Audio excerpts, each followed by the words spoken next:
Hello and welcome to the Terry Nutlog Model Railway Station, a light here for all things model railways. Today we're going to be doing some progress with our foam layout. We're going to be having a look at this, which is a layout I took to a show just 2 weeks ago, and we're going to be discussing what it is, and we're going to be learning how to do some ballasting. So let's get on with the show.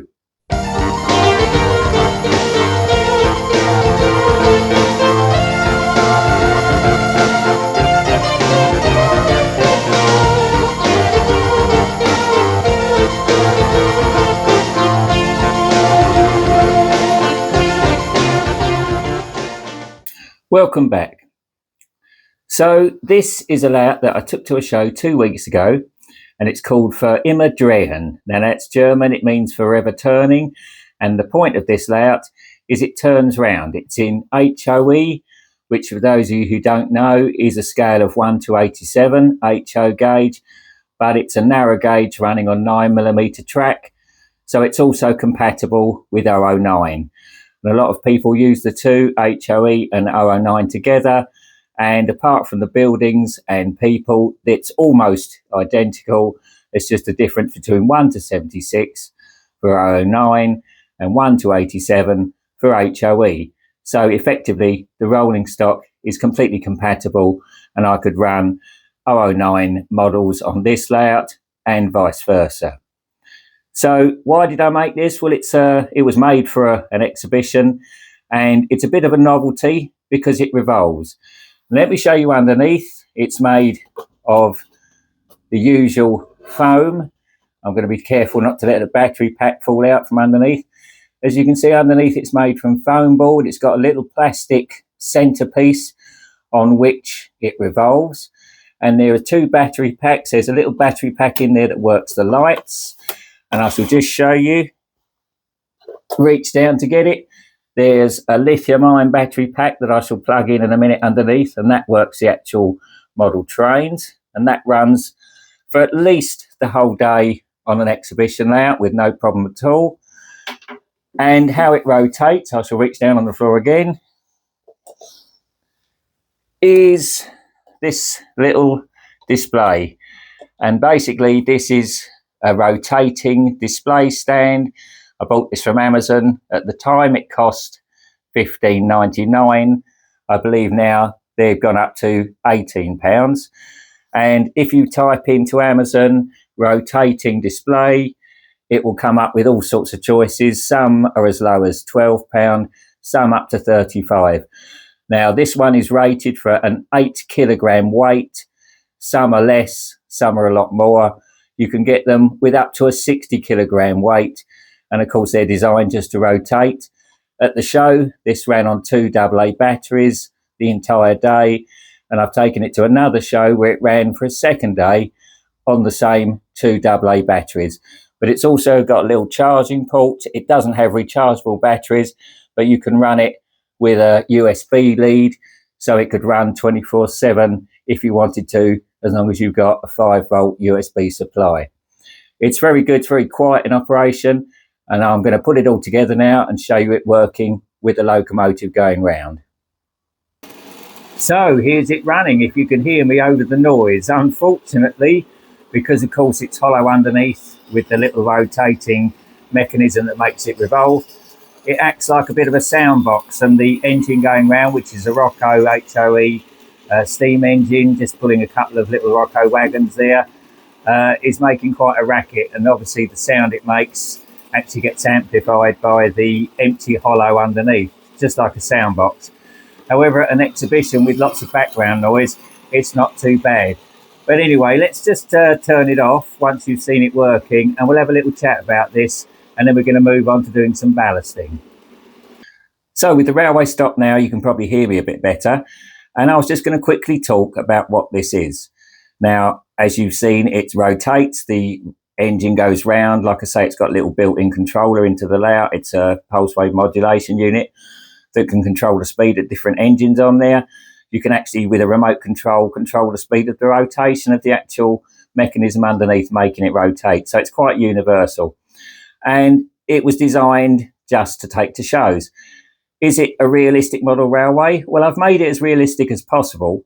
And if we were to take sections or little photographs with a blurred background so that we couldn't see the other side of the layout, individual little pieces of the layout are realistic.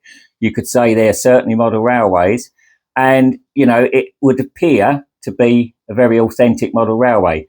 But in the whole, of course, when we look at it, certainly when we see it revolving, we can see that the train has no purpose. It just goes round and round. It goes from the factory, crosses a road, through a little few trees, back across a road, back to the factory. Now, in reality, of course, nobody would make a railway that does that. It would be completely pointless. But the point of this is to attract attention. And as visitors to the shows stop and look at it, I give them a leaflet for Terry Nutlov Model Railway Station, and it promotes me. And that is the point of what it is. So it's a model, but is it a proper model railway? As I've said in the chapter 4, is it a proper model railway? Well, it's a model railway, but here's the thing, is it a gimmick? Now, I've upset a couple of people recently by calling their model railways gimmicks, and I didn't mean to upset them. And I think that they've interpreted the word gimmick as a trick, because the Oxford English Dictionary defines the word gimmick as either a trick or an ingenious device designed to attract attention or to promotion or trade. Now, certainly this is designed to attract attention and promotion. So is it a gimmick? Yes, it certainly is. This is a gimmick. It's not what I would class as a serious model railway. It's a gimmick. It's designed at a show to make people stop and look.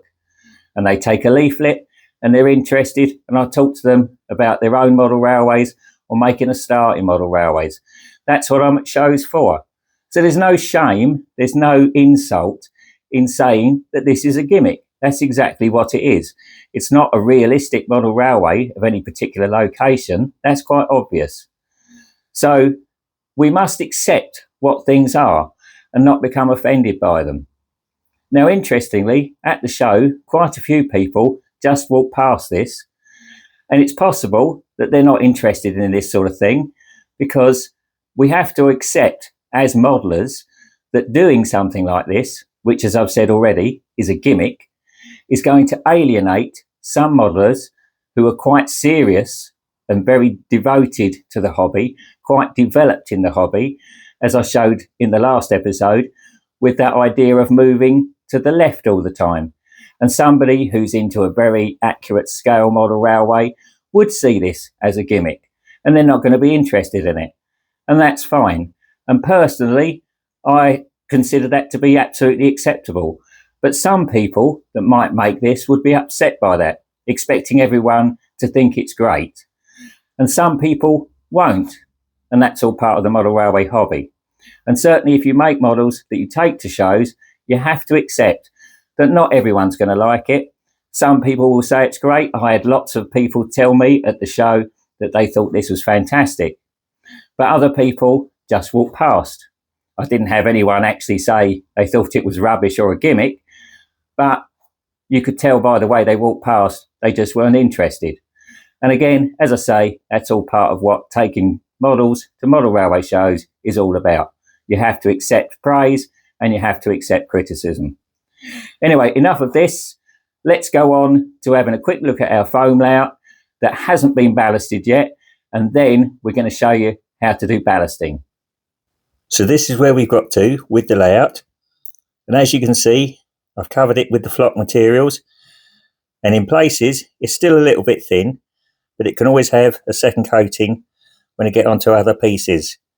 I'm going to be putting fences, trees, shrubs, and all sorts of bits and pieces on the layout in the next couple of weeks, and we'll come back and see it nearly finished. And then later on, we'll be having all of those in separate little episodes. But as you can see, it's got to quite a good stage at the moment.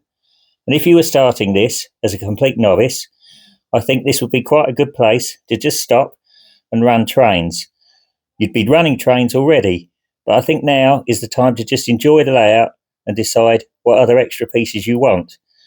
But if you want to ballast, we're going to show you how to do that next. Right, so what we're going to do now is some ballasting. On this piece of track on the left, I'm going to be doing a what not to do, making some deliberate mistakes and showing you what can easily go wrong when you're a novice starting to do ballasting. On the middle piece of track, I'm going to do how I do the ballasting and try to show you how to correct things if things go wrong. And then on this right hand, which is a long crossover, I'm going to be doing some ballasting and basically showing you the mistakes you can make with ballasting on points and crossovers. So let's just carry on and see how we get on. Right, so the ballast we're going to be using, as you can see, is Woodland Scenics, and it's dark brown fine. Now, I'm using the fine ballast because it's a way of showing you how you can go wrong with ballasting, especially when you're new to it. I would always recommend you use a coarser ballast when you start because it's basically easier to use. With the fine ballast, we're going to get lots of problems with the glue not penetrating and basically just sitting on the surface. And I'm going to show you that with this first piece on the left.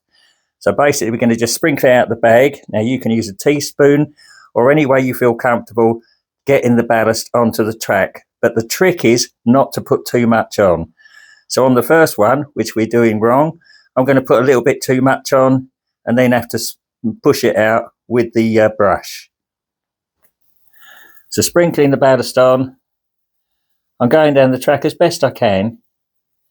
I'm doing the edges and up the other side. Now, the thing to do, especially when you're starting, is if you're coming up to a point, never go towards the point, always start working away from a point. But we'll get onto that in a minute. So we'll put the ballast down, and now we'll level the ballast out as best we can. And to do that, we're going to use a very soft brush. It's essential you use a soft brush because if you use a stiff brush, all you'll be doing is flicking the ballast in all directions and you won't get very successfully leveling it out. So now we're going to use the soft brush and gently, as best we can, get it off the tops of the sleepers and along. We do the same by trying to push it into the edge. And this side. Gone too far there, you see, because I'm pushing towards the sleepers. I'm actually heaping it up on top of the sleepers. Now, if you get to this situation and you find you're struggling a bit with the brush, something I use, especially on straight sections, is a piece of plastic. I'll put this brush down and I'll use a piece of plastic. This is just simply a piece of black plastic. And you can get quite a good edge by simply using the black plastic, pushing it up and creating a straighter edge, which in most railway situations, the ballast edge is fairly straight. Right, I think that's as good as we're going to get. So we're going to add some glue to this. Let's get on to the next bit. So in all the ballasting videos or manuals that I've read in the past, we get to this stage and they tell us to use 50-50 PVA glue mixed with water with a couple of drops of washing up liquid added. And the idea of that is it breaks down the surface tension. And that's exactly what I've done here. I've got an exact measure of 50-50 PVA glue and water. I measured it out to make sure we're exactly right. And as you can see, it's very, very thin. I'll give it a quick stir, very thin and runny. I'll give it a quick stir up because it will tend to start to settle in the bottom of the container. So you've got to keep stirring it up. Otherwise you end up with like a PVA on the bottom and a very, very almost just clear water on the top after about 20 minutes. You've got to keep mixing it up. So we've mixed it up. And to apply it, they often say use a dropper. I'm going to use this syringe and I'm going to get some glue on the syringe and we'll apply it to the track. Okay, so if I just squeeze this out hard, I'm going to get a great big squirt of glue. So you need to have a practice. This is why I always recommend before you do any ballasting on a layout, you really do need to have a practice like we're doing here on a scrap piece of card or board, whatever, with some scrap pieces of track. And this way you won't really ruin your layout, because if it's the first time you've done ballasting, you are going to make some mistakes. It is something that you need a little bit of patience and skill to acquire. But like anything, as I've said so many times in these series, if you practice, if you're patient with it, you can master anything. So let's just start applying some glue. And we're going to have to hold the syringe so that we just cause it to drip out rather than squirt out. There we go. Now, as you can see, despite it being the exact mix that people recommend of 50-50 PVA glue and water, and it's got drops of washing up liquid in it to break the surface tension, it's sitting on top of the sleepers. Where I started, it's already started to settle in, but there are a couple of gaps between the sleepers there where it hasn't gone into at all. We can try to drop them in, but it's not easy. And on the edge, you will see something now, that the glue just wants to either sit to the side of the rail. Now this will, there we go, and it's beading and rolling off. This is very common.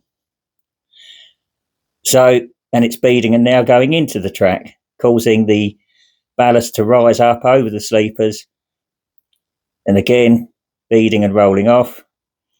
So this is despite the fact that we've got the washing up liquid in the PVA water mix. Now again, you see, this can really cause a problem, and I've always experienced this when ballasting in this way. Now a lot of people argue that the glue probably isn't mixed right and so on and so forth, but I can assure you it is, because I've done my best to make you see how the original idea, in my opinion, doesn't work. And it's quite a simple fix. All we need to do is spray some water on this. So on the next one, we're going to do exactly the same thing, but we're going to add some water before we put the glue onto the track. Okay, so as before, I've put the ballast out on the track, and I've used the plastic piece at the edge to get as straight as I can. But this time, I'm going to use the wooden handle of the brush and just very lightly tap on the top of the rails. Now this helps to settle all of the ballast down off the sleepers.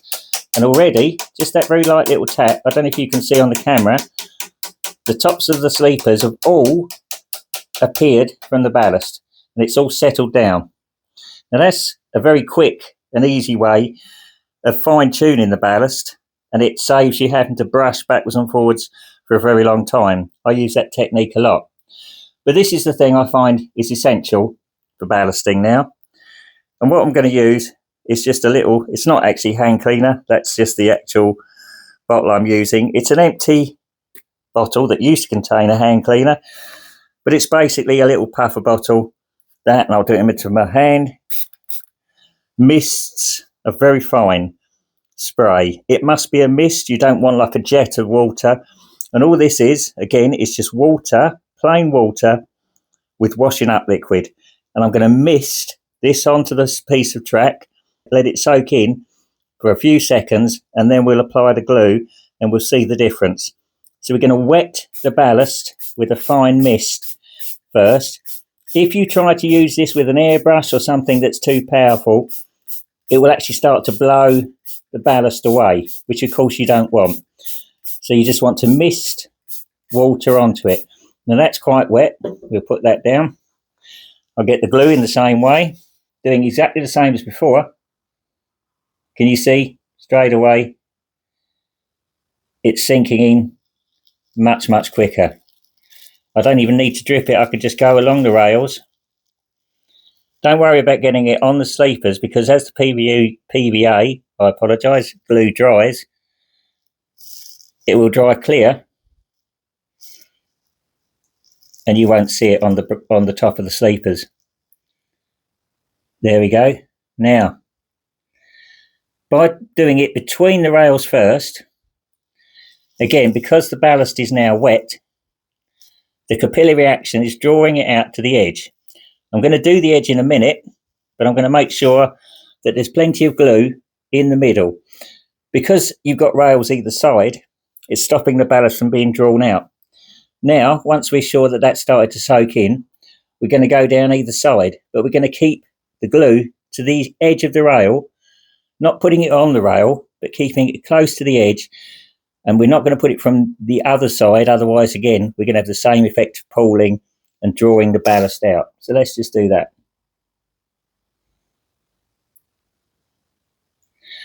We're not getting that balling or the drawing out of the ballast as we've had before. That's because the ballast is already wet and the capillary action of the glue through the ballast can work much better because of it. As you can see, that PVA glue now is really soaking through the ballast. It's spreading evenly. It's not disturbing it or lifting it. It's not pulling it out to the sides. And a few more drips and we'll be done there. Even right on the end there, it's not taking the ballast away. Right there on the edge, you could always add a little bit more, but again, don't add the glue directly to the edge. Add it slightly in and let it soak through. And there we are. That piece of ballast now needs to be left for 24 hours before you disturb it. Don't ever try to mess about with it now with the brush or poke about at it, because all you'll do is get ballast on the end of the brush and it will start to end up being like a cloggy mess. So the best thing you can do now is leave it. If there are any errors, we can correct them when it dries. But basically, that's really good compared to the other one. And I always recommend you wet it. Let's move on to the last part of doing a point. So now we're going to be dealing with how to ballast points. Obviously, this is a crossover, but the same principles apply. Now, the things to avoid when ballasting points or crossovers is getting ballast in between the check rails. And I've got this pair of tweezers so I can point to you exactly where that is. Now, along this section here, between the outer rail, and on this case it's plastic, but on some crossovers and points it's metal. Between these two sections, if you get ballast, and it's very easy to do this, and fill that section up with ballast, the same in the frog rail there. If these areas are filled up with ballast and you don't get it all out, the train at very best will run very badly over this. At your worst case, it won't go across it at all. It will just continuously derail, or it will simply stop. And obviously, when you're starting in model railways, if this happens and you find it very difficult to correct this, which once the glue is set hard, it is quite difficult. You can achieve it, but it becomes quite an effort. This can easily put people off. And so I would always say, when you're new, when you're learning, be very, very sparing with ballast around points and crossings. With the straight track, there's not a lot to go wrong, but when you're dealing with points and crossings, I would always recommend having less ballast, even possibly so little that you could argue it's not quite realistic. But the essential part is to make sure that the crossing or the point works. Because if you destroy that function in ballasting it, you've effectively destroyed the function of your model railway, and it defeats the whole object. We don't just want a model railway that looks good, it's got to work. Otherwise, what's the point? So let's just start putting some ballast on here, and I'll show you how I'm going to be very sparing around these crucial areas. I'm going to be applying it on the edge this time. Put too much on straight away, and this is a mistake that we all make. So let's just sort that out in a minute with the brush. But this just goes to show, especially tipping it out the bag like this, because I've done ballasting so often, I tend to get a little bit blasé with it. I tend to get try to rush through things and often make mistakes through trying to rush. Now, as you can see, I'm putting very, very small amounts in the middle. But what I'm going to do is put that amount there, and I'm going to leave it. Again, I'm going to go away from those check rails. A mistake that lots of people would do is to start brushing towards it. You're going to effectively brush that ballast between the check rail and the outer rail, and you're going to cause a problem. So we're going to go away from it and start brushing the ballast out. Obviously here, we're going to go over the end. Doesn't matter because there's nothing joining it. If that was a straight piece of track, we'd simply brush the ballast up onto that. And that's why, as I said in the earlier piece, you want to brush away from points and crossings, never towards them. If this was a straight piece of track coming in here and we were brushing ballast in, we could end up with far too much. Now, the tempting thing to do is to try and brush it out of the way. This will end up with ballast all going between the check rail. And it's an easy thing to do. It's an easy mistake to make when you start. But by brushing away from points and crossings, we can keep the amount of ballast in the area to the minimum, which, as I said, is what we need. We just brush this up to the edge. Right, at this point, we're going to use the plastic again, just to try and get a slightly straighter line on the edge. Do our tap.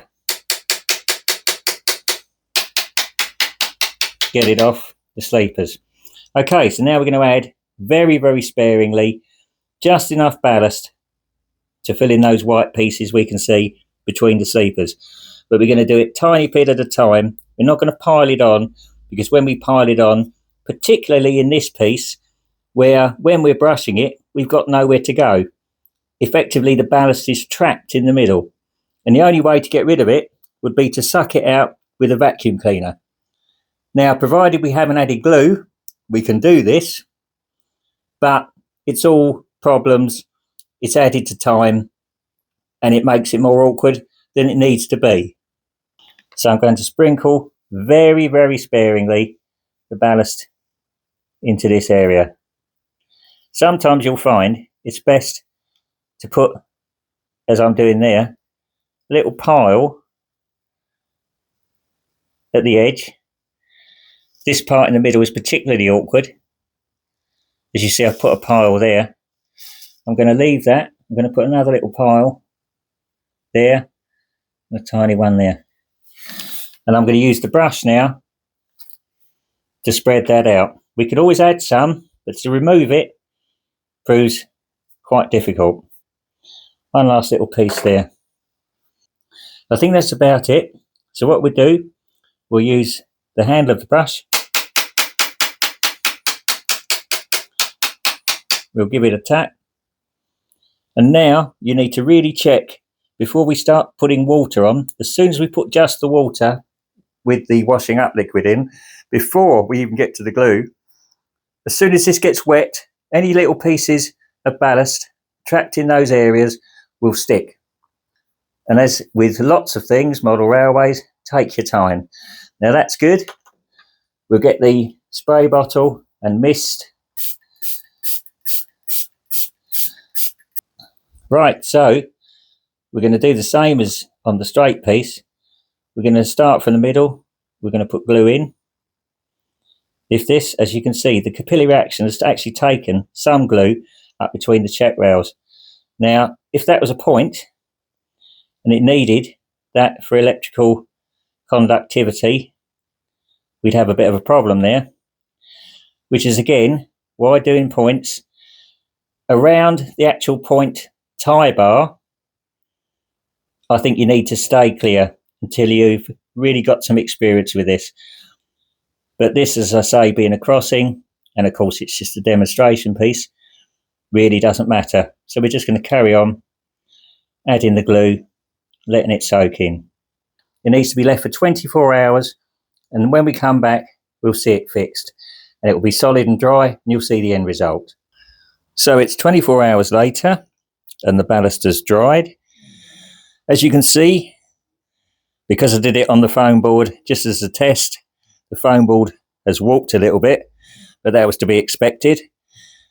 So on the what not to do one, I vacuumed all of these off, and all of the loose pieces have come away. As you can see, the edge isn't very neat where that has pulled, and the glue has taken some of the ballast away.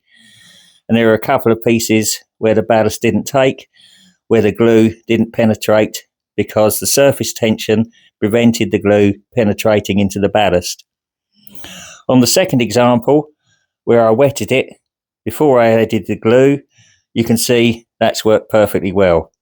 And on the crossing, again, apart from the fact it's lifted slightly due to the fact that the whole board has warped, it's worked well again. So the answer is to use the 50-50 PVA and water mix with a little bit of washing up liquid added to it, as the old instructions say, but also to wet the ballast with just normal water with a tiny spot of washing up liquid before you add the glue. And that's the way to go. That's the way I do it, and it works great. And we'll just have a look at how the layout has worked out as well. So this is the layout now ballasted.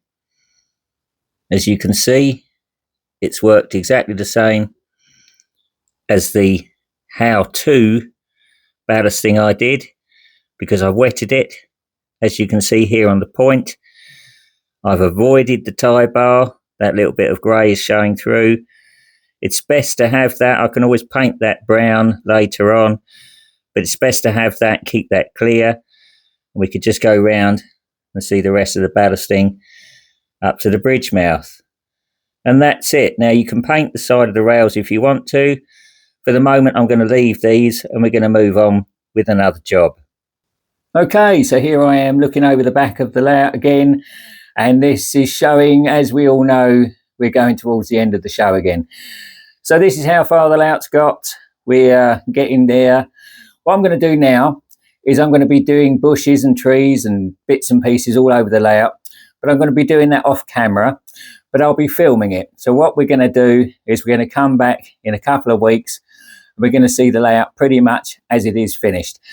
I think, as I've said earlier in the episode, if you're starting with model railways, you'd be quite happy really just to get to this stage and play with trains, because the fences and other bits and pieces all add up, and you'll actually find that you can spend quite a bit of money on them unless you make them yourself. And I'll be showing you how to make fences yourself, how to make trees yourself, and all different ways to save a bit of money.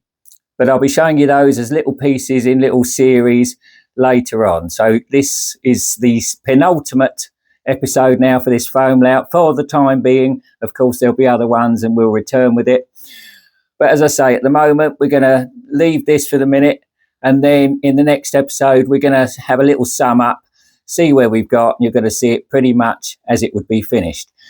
If you notice down on the left-hand side of the layout, or my right, you'll see that there's a little bit of road I've put in, and that is for putting vehicles on. Because if you've got die-cast vehicles and collections like that, you might want to display vehicles. We can always put vehicles in the yard, etc. And I've put a little bus on there. And that is to please a particular person who I believe is going to come in any second.